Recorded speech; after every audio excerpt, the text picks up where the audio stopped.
তার আগে আমি কয়েকটা কথা বলে দিয়ে শুরু করব। যেরকম আমি বলেছিলাম, যারা দূরে বাড়ি বা দূরে বাড়ি বলতে দূরে তাদের এক্সাম ফিস পড়েছে দূরে, ঠিক আছে, তারা কি করবে, পরীক্ষার আগে একদিন আগে পৌঁছতে বলেছি তোমাদের। একদিন আগে পৌঁছানোর পরে সেখানে গিয়ে তুমি যেখানে স্টে করবে আর তোমার ডেস্টিনেশন যেখানে, তুমি যেখানে এক্সাম হল তোমার, সেই হলের মাঝখানে কতটা জায়গার টাইম লাগবে তার জিপিএস সিস্টেমটা অন করে বা এই সমস্ত দেখে তুমি কিন্তু টোটালটা দেখে নেবে। কিংবা কোন অটো যাবে, কে যাবে না যাবে, কিভাবে যাবে, কত টাকা ভাড়া, সব আগের দিন ঠিক করে দেবে। ওই দিন যেন কোনো রকম অ্যাবনর্মাল সিচুয়েশন না তৈরি হয়। যদি অ্যাবনর্মাল কোনো সিচুয়েশন তৈরি হয় তাহলে কিন্তু তোমার এক্সাম খারাপ হয়ে যেতে বাধ্য আছে নিশ্চিত।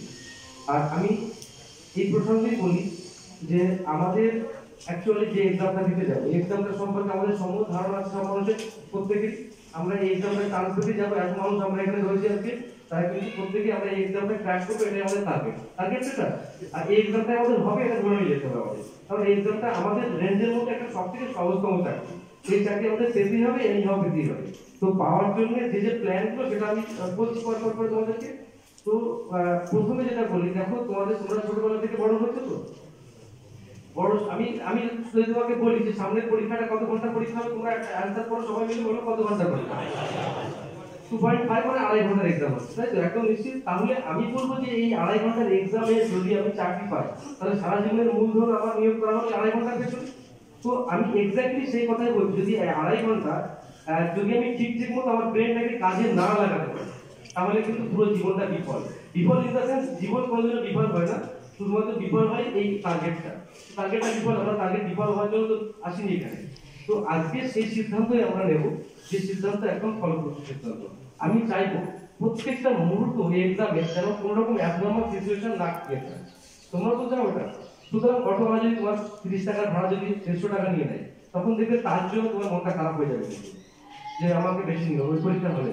কিন্তু তুমি যদি আগে থেকে জেনে দাও 30 টাকা ভাড়া, তাহলে তোমার কিন্তু অসুবিধা হবে না। বা বেশি নিচ্ছে, তুমি জেনে বুঝে যদি বেশি দাও তাহলে কোনো অসুবিধা নেই। কারণ তোমাকে 30 টাকার ভাড়া উঠিয়ে দিয়ে 30 টাকা ঘুরিয়ে নিয়ে এসে তোমাকে নামিয়ে দিল, বললো 150 টাকা, তোমার কষ্ট হবে। অথচ তুমি সারা জীবন প্রচুর টাকা খরচা করছো, তাতে কষ্ট হবে না, কিন্তু পরীক্ষার আগে ওই ঘটনাটা ঘটে গেল, তার জন্য তোমার কিন্তু ভীষণ কষ্ট হবে, রাইট? তোমাদের মানছো কথা, মানতে পারবে তো কথাটা?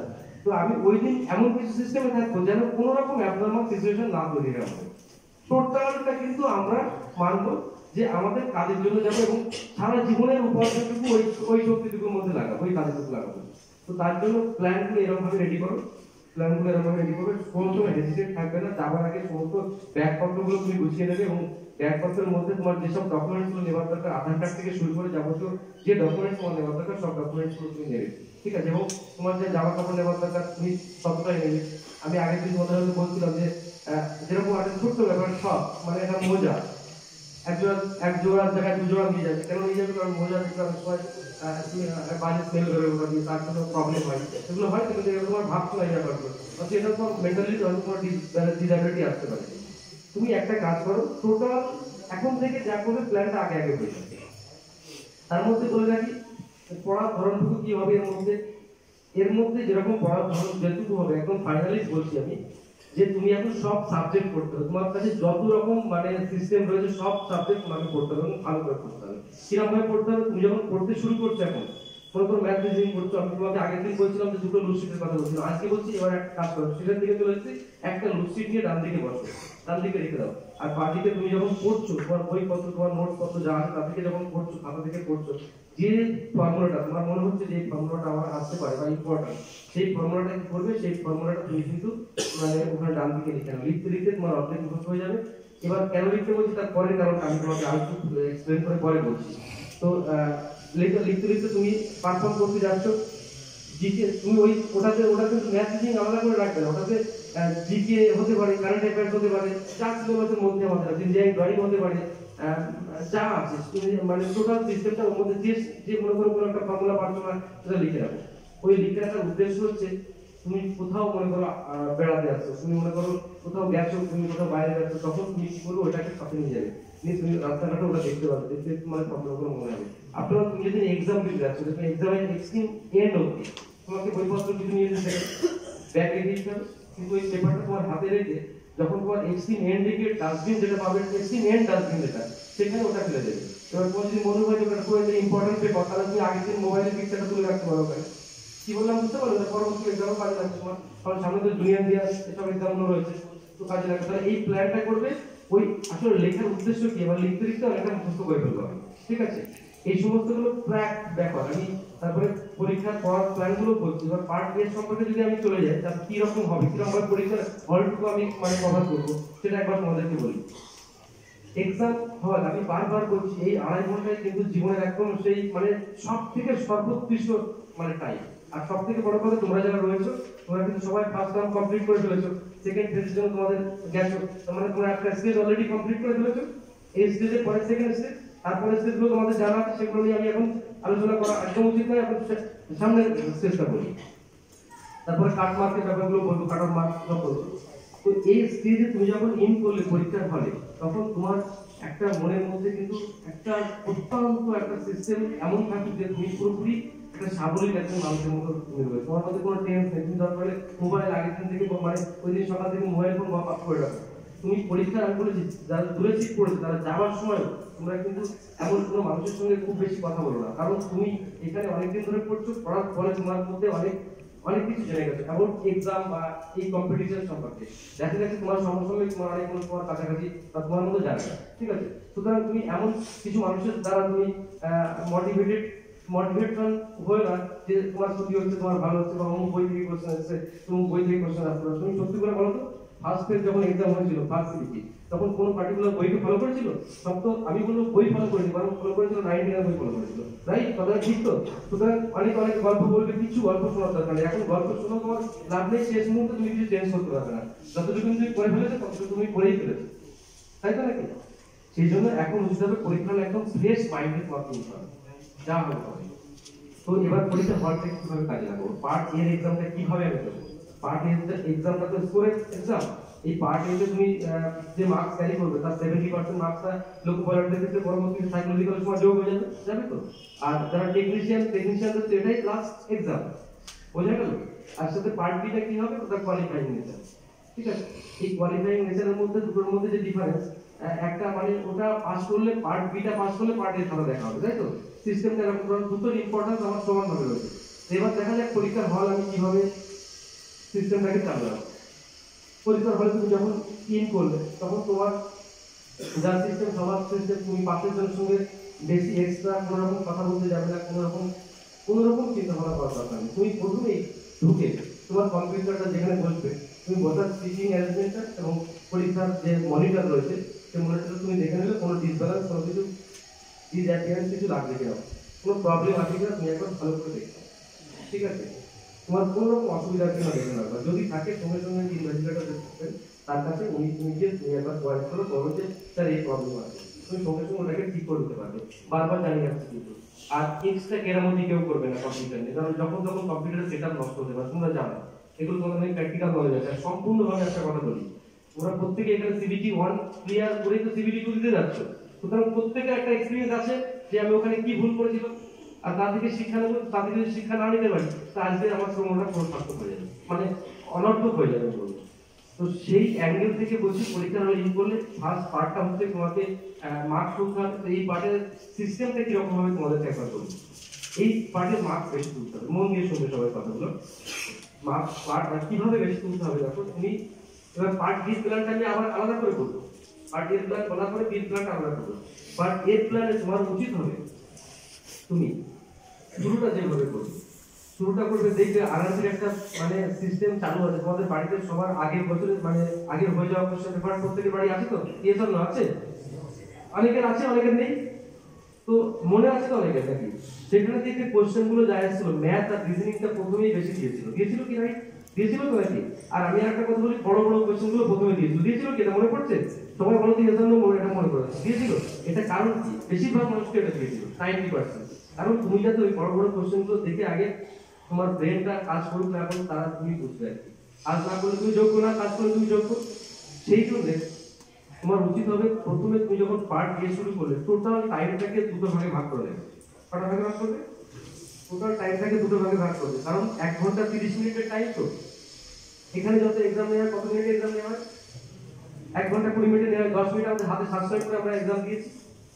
তো তো আমার উচিত হবে আমি যে কথা বলি দুটো টাইমে ভাগ করবে, 1 ঘন্টা 10 মিনিটের একটা ফার্স্ট স্লট ভাগ করে আর 20 মিনিটের একটা ফার্স্ট সেকেন্ড স্লট ভাগ করে। এবার এখানে একটা কথা বলি, এই যে পেপারটা হবে প্রচুর লেন্দি পেপার হবে। এই লেন্দি পেপারটা এত লেন্দি হবে যে সবার পক্ষে শেষ করা সম্ভব হবে না। কারণ এখানে কি নেই, 50 নাম্বার ম্যাথ রিজনিং রয়েছে, তারপরে বেসিক সায়েন্স এন্ড ইঞ্জিনিয়ারিং রয়েছে 40 মার্কস, তার মধ্যে প্রচুর ব্রাঞ্চ রয়েছে, ফিজিক্স রয়েছে, ইঞ্জিনিয়ারিং এর অনেক যে ডিপার্টমেন্টগুলো রয়েছে, তারপরে রয়েছে আরেকটা কি ব্রাঞ্চ রয়েছে কারেন্ট অ্যাফেয়ার্স রয়েছে, আইটি তো ওর মধ্যে রয়েছে। তো এই জন্য আমি বলি এই একটা হেজিটেড সাবজেক্ট, একটা কমপ্লেক্স সাবজেক্ট, এটাকে ওভারকাম করতে গেলে তোমার কিছু বুদ্ধি তোমার মানে নিশ্চয়ভাবে তৈরি করতে হবে। কি বুদ্ধি, যে আমি এই টোটাল যে এক্সাম সিস্টেমের মধ্যে 1 মিনিট আমার ব্রেন যেন ডিসঅ্যাবিলিটি না হয়ে যায়, ব্রেন যেন আমার নির্দিষ্ট জায়গা থেকে অন্য জায়গায় না সরে যায়, আমার মন যেন সমস্তটুকু এক্সামের মধ্যে থাকে। অনেক সময় দেখা গেল ভালো এক্সাম দিচ্ছি, ধীরে ধীরে ফার্স্ট পেজে কথা মনে পড়ে গেল, ফার্স্ট মিনিটে এটা পারছিলাম না, এবার এটা পারছি। ওসব চিন্তা করা দরকার, ব্রেনটাকে কবজা করে রাখতে হবে তোমার এই টোটাল 1.5 ঘন্টা, ফার্স্ট 1.5 ঘন্টা, ঠিক আছে। সেকেন্ড সিস্টেমটা আলাদা, তখন রিল্যাক্স করতে পারবে, কারণ তার কোশ্চেন প্যাটার্ন আলাদা। এটার যে কোশ্চেন প্যাটার্ন হবে তাতে তোমাকে টোটাল টাইমটা একদম পুরোপুরি একদম মানে এনার্জি দিয়ে মনের মধ্যে রাখতে হবে। তাহলে কি হবে, তুমি শুরু করলে প্রথম তোমার কোশ্চেন কঠিন থাকবে, ধরে নিয়ে করতে হবে। প্রথম 5টা 7টা কোশ্চেন কঠিন থাকবে, তুমি পারলে করো, না পারলে করবে না, সামনের দিকে চলে যাও। আর একটা কথা বলি, যেহেতু এই এক্সামের সময়টা বিশাল কনজিউম করবে, কে নেবে সময়, যে ব্যাথ রিজনিং বেস প্রায় 60 কাছাকাছি নিউমেরিক্যাল টাইপের কোশ্চেন হবে, কারণ সোজা এসে ব্যাথ রিজনিং 60 আর 10 নম্বর যদি মানে নিউমেরিক্যাল চলে আসে, তাহলে টোটাল এত নম্বর আমাকে পারা, ইউনিটি 4 পেপার আছে এখানে। তো এই প্রসঙ্গে আমি বলছি, তুমি একটা কাজ করবে 70-30% যেটা তোমার হবে, নোট দিস পয়েন্ট, 70-30 মানে তুমি একটা কোশ্চেন যেরকম পারছো আর কি, ঠিক আছে, তার যদি 70% তুমি মনে করো এটা আমার হয়ে যাচ্ছে, আর 30% মনে হচ্ছে এটা হবে না, দুটো অপশন তুমি প্রথমে আলাদা করে দিয়েছো, দিয়ে আর দুটো যে অপশন আছে সেই অপশনের মধ্যে একটা অপশন তুমি 70% ঠিক হবে আর 30% ঠিক হবে, তুমি ওটাকে মানে গোল করেই যাবে, ওটাকে ঠিক মেরে তারপর সামনে দিকে, ওটাকে কিন্তু মার্ক এন্ড রিভিউর জন্য রাখবে না। নোট দিস পয়েন্ট, সেটাও যে মার্ক এন্ড রিভিউ কিন্তু পার্ট এতে আমরা খুব কম করব, না পারলে করব না, রাইট? কারণ আমাদের পরে মার্ক এন্ড রিভিউ দেখার টাইম পাবো কিনা সেই কোশ্চেনের মুখোমুখি আমরা পরীক্ষার হলেই বুঝতে পারবো, তার আগে বুঝতে পারবো না, সুতরাং ওই চিন্তা আমরা করবো।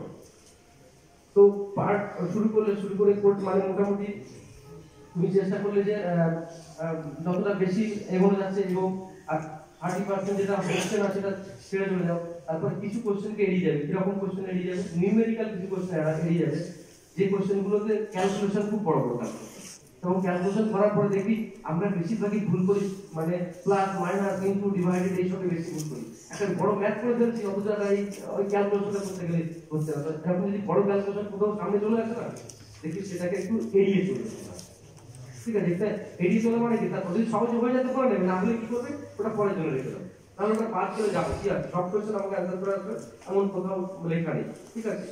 আর এরকম করতে করতে যে কোশ্চেনগুলো দেখবে লাস্টের দিকে থিওরি বেস কোশ্চেনগুলো একটু লাস্টে থাকবে, এবার লাস্টে যে থিওরি বেস কোশ্চেনগুলো থাকবে ওইগুলো কিন্তু দেখবে। আর প্রত্যেকের একটা কথা বলছি, যে কোনো ভাবে যে কোনো উপায়ে লাস্ট অবধি তোমাকে কিন্তু পেপার ফলো করতে হবে, টোটালটা দেখে আসতে হবে, এ নয় যে ছেড়ে গেল। পরে এমন অনেক ঘটনা হয়েছে যে ফার্স্ট সেমিস্টারে বা ফার্স্ট সেমিস্টারের অভিজ্ঞতা থেকে তোমাকে বলছি যে তোমরা কিন্তু এই ভুলটা করেছিলে, যে টোটাল কোশ্চেনটা তোমরা দেখতে পারবে, তার জন্য কিন্তু অনেক প্রবলেম তোমাদের হয়েছিল। তো তো পাস ফেলের চিন্তা পরে করো, আগে পরীক্ষার হলটাকে এইভাবে তুমি ম্যানেজ করবে।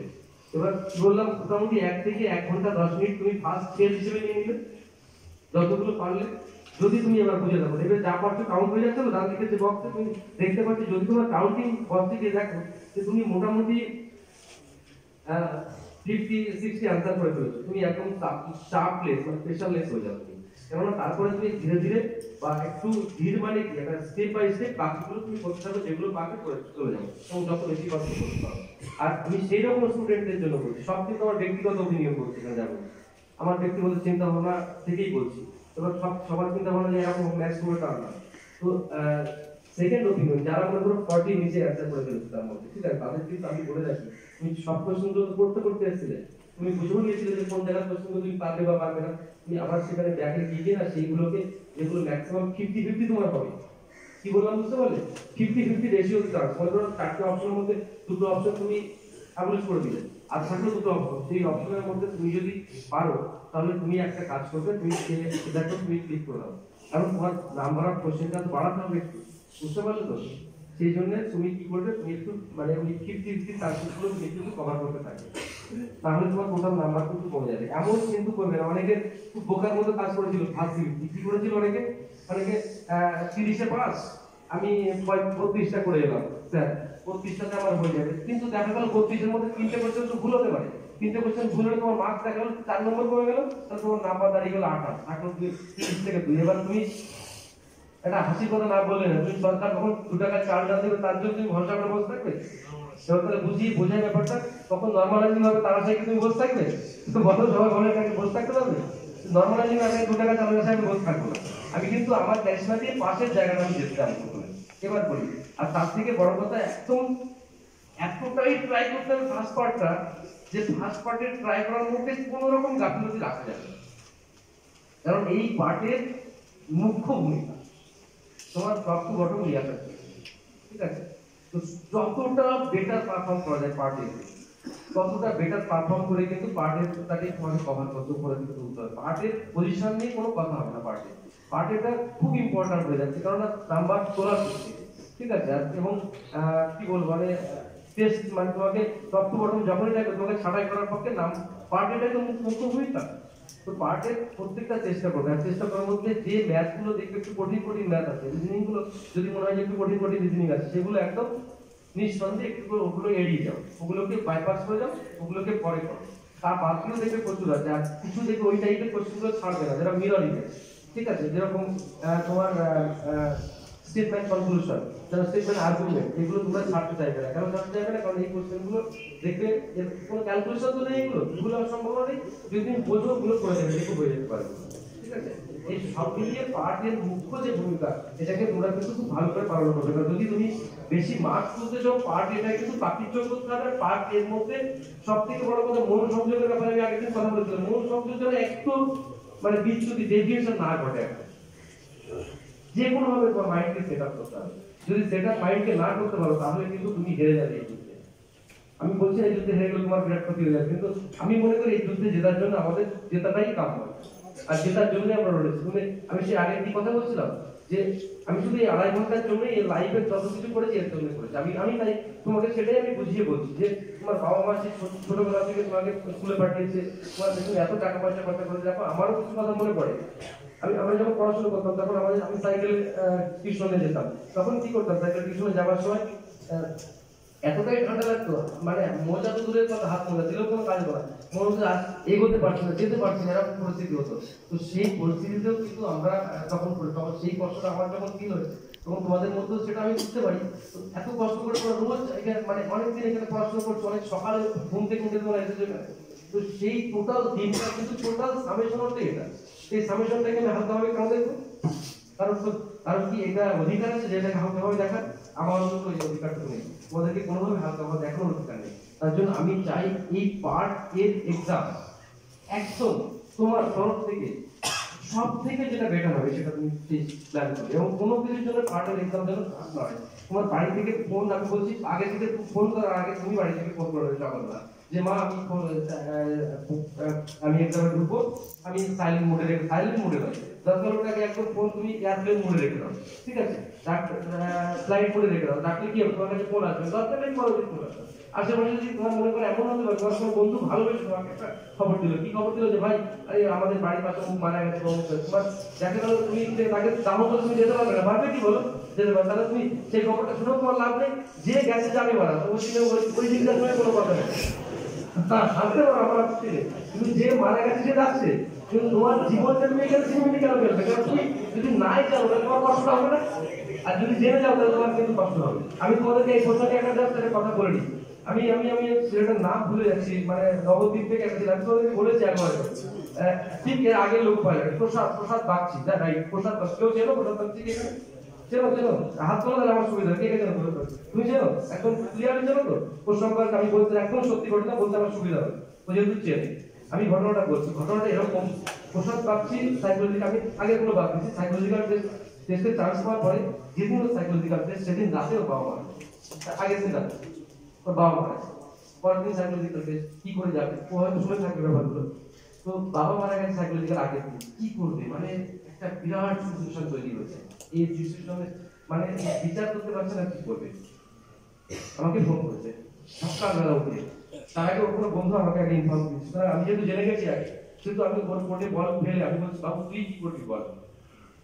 তো বলছে, স্যার আমি পরীক্ষাটা দেবো স্যার, আপনার আদর্শে আমি অনুপ্রাণিত হয়েছি এত কাজ ধরে, আপনার আদর্শে আমি বড় হয়েছি, এত বছর ধরে আমি আপনার আদর্শে মেনে চলেছি, কিন্তু আপনি যা বলবেন তাই হবে। আমি বললাম, বাবু তুমি এক্সাম দিয়ে চলে যাবে।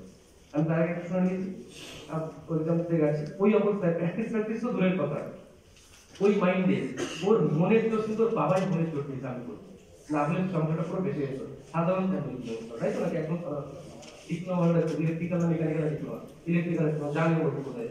তো সেই ছেলে কিন্তু আজকে চাকরি করছে। তাহলে এই সবগুলো সেমিনার দরকার, এগুলো থেকে শিক্ষা দিতে হয়, এগুলো থেকে আমিও শিক্ষা নিই, সিচুয়েশন করে ট্যাকেল করতে হয়। মানুষের সিচুয়েশন ট্যাকেল করাটাই আমাদের জীবনে গন্তব্য আছে। এবার তুমি যদি বলো আমি করবো না, তুমি না করতে পারো, আপত্তি নেই, কিন্তু তুমি তোমার মধ্যে ক্ষমতা আছে, শক্তি আছে, সব কিছু তোমার মধ্যে আছে, তুমি কেন করবে না? তুমি না করলে দিনের পর দিন হারিয়ে যেতে পারো, তুমি আর পাঁচজন মানুষের থেকে তুমি বিচ্ছিন্ন হয়ে যাবে। তো আমি সেটাই চাইছি, ওরকম ঘটনা কারোর জীবনে ঘটুক আমি তা চাই না, কিন্তু তার জন্য ফোনটাকে আমি বলছি সুইচ অফ করে রেখে দিতে হবে, মার সঙ্গে কথা বলে সুইচ অফ করে রেখে হবে, তারপরে এক্সামটা পুলিশ বলো। আচ্ছা, আর এক্সাম দেওয়ার সময় মন যেন কোনো রকম প্রেশারাইজ না হয়, কোনো রকম চাই না। তুমি অনেক কিছু করো, তোমার সম্পর্কে আমাদের আইডিয়া আছে তোমাদের সম্পর্কে, তো সেই জন্য তুমি ফ্রেশ ভাবে এক্সাম দিতে। ওকে, পার্ট বি সংক্রান্ত কথায় যাচ্ছি, পার্ট বি সংক্রান্ত